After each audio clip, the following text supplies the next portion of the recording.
প্রশ্ন, কোন এক আলোচনায় শুনেছি 3 শ্রেণীর মানুষ আল্লাহর হেফাজতে থাকেন।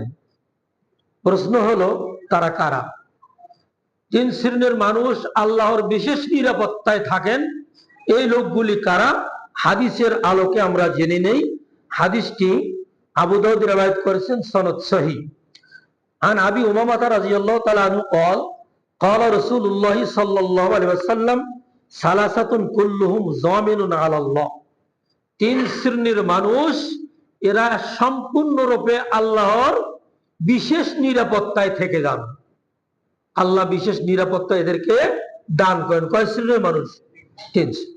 কে কে মিলাবো আমার সাথে? আছে কিনা? আমি রাজুলুন খারাজা গাজিয়ান ফি সাবিলিল্লাহ ফাহুয়া জামিনুন আলাল্লাহ হাত্তা ইয়াতাওয়াফাহু ফায়ুদখিলুল জান্নাতা আও ইয়ারুদ্দাহু বিমা নালা মিন আজরিন ওয়া গানিমা।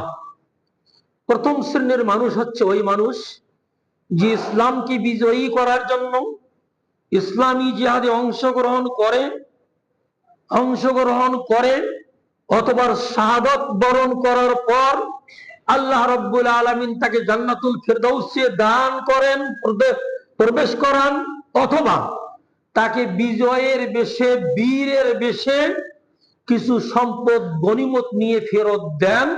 এই শ্রেণীর যারা লোক, এরা আল্লাহর জিম্মায় থেকে যান যতক্ষণ পর্যন্ত আল্লাহ তাকে শহীদের পরে জান্নাতে প্রবেশ না করাবেন ততদিন পর্যন্ত, অথবা যতক্ষণ জিহাদ করে বিজয়ী হয়ে দেশে ফিরে এসে বাস জনসেবায় আত্মনিয়োগ করবে না ততক্ষণ পর্যন্ত আল্লাহ এদের জিম্মাদারি বহন করে।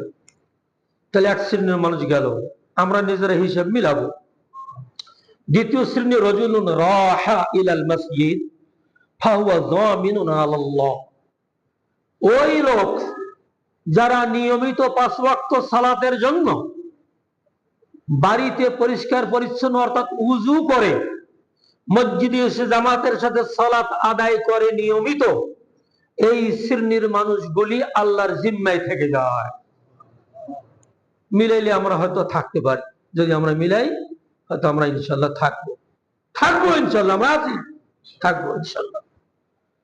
3 নম্বর, রাজুলুন দাখালা বাইতাহু বিসালামিন ফাহুয়া যামিনুন আলাল্লাহ। তৃতীয় শ্রেণীর মানুষ হচ্ছে তারা যারা যখনই ঘরে ফেরে তখনই নিজ ঘরে আসসালামু আলাইকুম দিয়েই ঘরে প্রবেশ করে। এটাতে আমরা কম বেশি লোক আমল করি। কিছু কিছু লোক আমরা আমল করি, লজ্জা পাই। বাবাকে যা সালাম দেবো লজ্জা লাগে, বউকে সালাম দেবো লজ্জা লাগে। অথচ রাসূল সাল্লাল্লাহু আলাইহি ওয়াসাল্লাম বললেন, কেউ যদি নিজ ঘরে যখনই প্রবেশ করবে, প্রবেশের সময় যদি কি বলে আসসালামু আলাইকুম, এই সালামটা দেয়, তাহলে ওই লোকটা আল্লাহর জিম্মায় চলে যায়। আজ থেকে এই আমল শুরু করব। যাদের মধ্যে এই আমল নাই, নারী পুরুষ ছোট বড় যারাই এখানে উপস্থিত আছি, রাসূলের সাইয়্যিদুস সুন্নাহ, আমরা এই তৃতীয় শ্রেণীর অন্তর্ভুক্ত অবশ্যই হব। আজকে মসজিদ থেকে যখন বাসায় ফিরবো, ঘরে ঢুকে বাবা ভাই বোন স্ত্রী সন্তান যারা আছে সবার উদ্দেশ্যে আসসালামু আলাইকুম এই কথাটা বলবো ইনশাআল্লাহ।